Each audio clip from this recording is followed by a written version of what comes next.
have to be your biggest fan.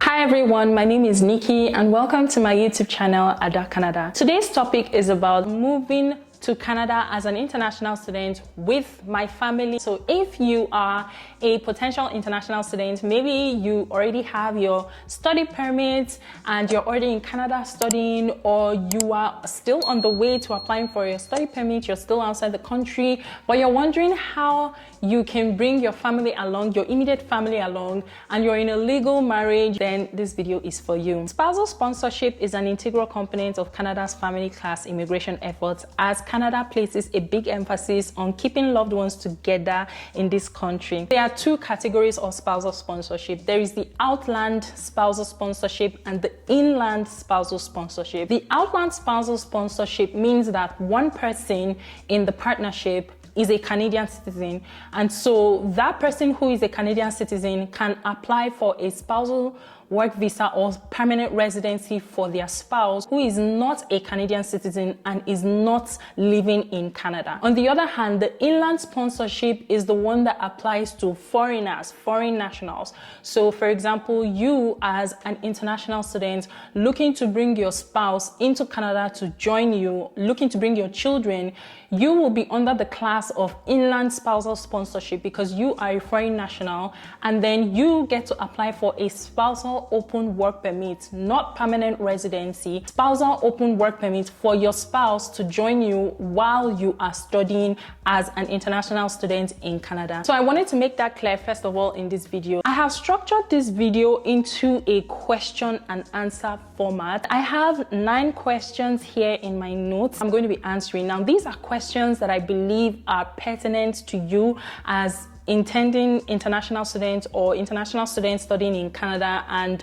wondering how you can bring your family along and what it entails. I do encourage you all, please watch this video to the end and take notes if you will. And if you have any further questions, you can type them down in the comment section. Also, if you have further questions, please, they shouldn't be part of these questions that I'm about to answer because I'm literally going to end up repeating myself. First question, what is an open work permit? An open work permit is a legal document. Some people call it a visa, but it's a legal document that allows you as a foreigner to be able to work in Canada for any employer. Emphasis on any employer. That is why it is open. Open work permit means that you literally can work anywhere and for anybody. You are not restricted to anyone. You are not restricted to a specific type of job. You can get work anywhere in any sector at any point in time. The main advantage of an open work permit is the fact that you do not have any restrictions as to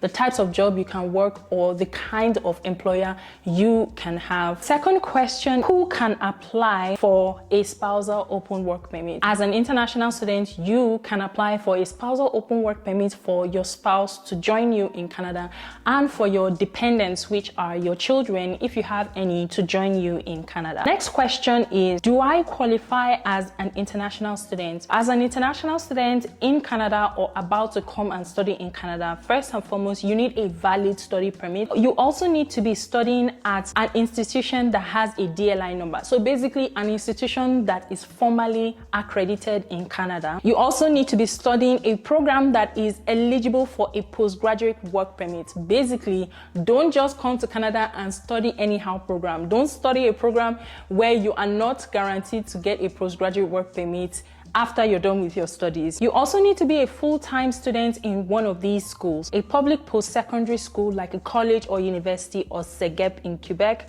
a private college level school in Quebec, or a Canadian private school that can legally award degrees under the law. Next question is, how long does it take to get an open work permit for your spouse? It takes several months. That is the information that I got from the IRCC website, that it takes several months. There is no definite time frame to processing applications. It could take 2 months, 3 months, 5 months. It could even take 12 months. There is no specific time frame. Next question is, how long is the spousal open work permit valid for? The spousal open open work permit is valid for the same time frame that your spouse's study permit is valid for. So for example, if you are the one who has the study permit to come and study in Canada and your study permit is valid for 2 years, that means that when you apply for a spousal open work permit for your spouse's open work permit is going to be valid for 2 years, which is the same time frame that your study permit is valid for. Next question is, how can I apply for a spousal open work permit for my spouse or my partner? The easiest way is to apply online. If you haven't already, you can create an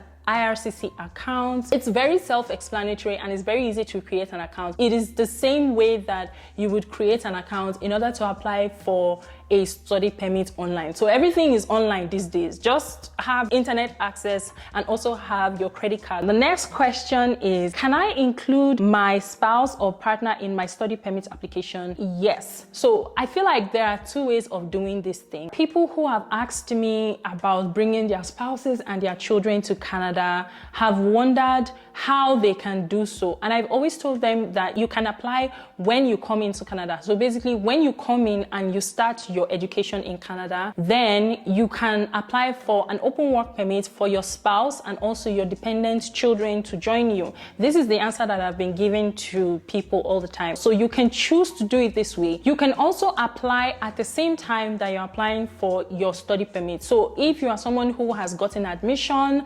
and you are just about to apply for a study permit, you have to indicate in your study permit application that, of course, you are married, and you have to indicate that your partner or your spouse and your children intend to join you while you are studying in Canada. Also, it's going to be a separate application. So you're going to apply for your study permit, make that application, and then you're also going to apply for a spousal open work permit. They are not together. They are two different applications. The next question, how much does it cost? A study permit right now, as at the last time I checked, a study permit costs 150 Canadian dollars. If you're applying for a spousal open work permit, it costs $100.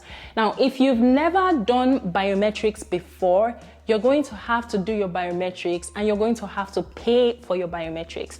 As a single person, I can't remember how much the biometrics fee cost. I think $85 or closer to $100. I can't remember. However, if you're applying for study permit and also spousal open work permit and you have to do biometrics because you've never done biometrics before, then the cost is 170 Canadian dollars for a family of 2 or more people. The next question is, how much do I need to show in my bank statement as financial proof of funds? So as a single applicant, the minimum amount that you need to show in your bank statement is 10,000 Canadian dollars. If you are applying for your spouse to join you, it is an extra $4,000 for your spouse. And if you have any children, it is 3,000 Canadian dollars extra for each child. This bank statement has to be a minimum of 6 months of transactions, so inflow and outflow of money. The next question is, what documents do I need to apply for a spousal open work permit? First of all, you need your study permit application. If you haven't yet applied for a study permit, or if you haven't yet gotten a study permit, if you've already applied for a study permit and you've been approved, then you would need that valid study permit. You also need an original marriage certificate. You need a family information form, copy of your international passport, digital passport photograph, which must meet